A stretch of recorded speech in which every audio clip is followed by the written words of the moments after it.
भृगु ऋषि थोड़ी दूर गए, जाकर के नेत्र बंद करके देखा इतने बड़े गुरुकुल में हमको देने के लिए भिक्षा नहीं है।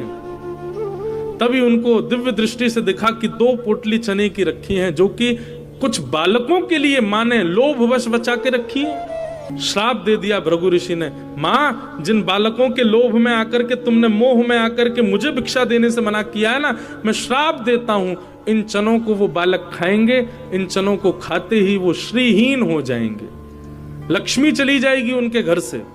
सुदामा जी वहीं एक वृक्ष के नीचे बैठ करके तुलसी तोड़ रहे थे और सुदामा जी ने ये श्राप सुन लिया कि भृगु ऋषि ने श्राप दिया है, उन चनों को जो पाएगा वो श्रीहीन हो जाएगा। दौड़ करके आए, देखा कि कहां है चने, किसके लिए चने। तभी जैसे ही सुदामा जी आए दौड़ते हुए, हाँफते हुए, तुरंत मां ने आकर के, सुदामा मैं तुझे ही ढूंढ रही थी, ये ले, ये चने की पोटली है, ये एक तेरी एक कन्हैया की है और उसको खिला देना। मैंने उसको भी बता दिया है, तुम दोनों वन में जा रहे हो लकड़ी तोड़ने के लिए, आदि सब सामग्री लेने, प्रेम से पा लेना।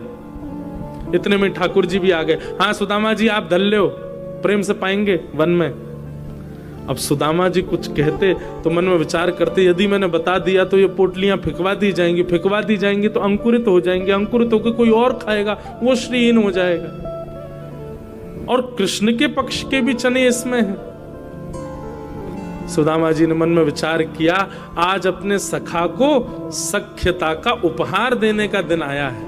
और वन में जैसे सुदामा जी और कृष्ण गए, एक ऊंचे वृक्ष की डाल देख करके सुदामा जी समझ गए, बोले कन्हैया वृक्ष में चढ़ने में बड़ा ढीला है, देरी से चढ़ पाता है। सुदामा जी बड़े निपुण हैं। एक ऊंचे वृक्ष को देख करके सुदामा जी दौड़ करके उसके ऊपर चढ़ गए, जाकर के डाल पर बैठ गए।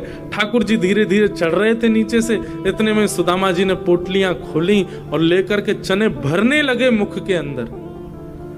ठाकुर जी ने चढ़ते चढ़ते देखा, ए सुदामा अकेलो खा रहा हो, एक पोटली मेरी है, वो धर लियो बचा के, मैं आ रहा हूं ऊपर, बहुत तेज भूख लगी है, मैं भी पाऊंगा। सुदामा जी मन में विचार करने लगे, लाला तू सदा प्रसन्न रहे, लक्ष्मी में खेले, लक्ष्मी तेरी पत्नी बने, तू सदा, तेरे जीवन में कोई कष्ट संकट नहीं आवे, मेरे बट की भी लक्ष्मी तेरे पास आ जाए, ऐसा मेरा उपहार है तुमको। और ठाकुर जी के पक्ष के चने भी ठाकुर जी देखते रह गए, सुदामा जी सब पा गए।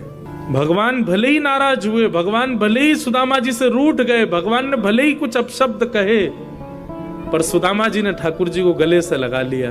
बोले लाला तू बस सदा खुश रही हो, तू सदा प्रसन्न रही हो, तेरे जीवन में कोई कष्ट नहीं आवे, बस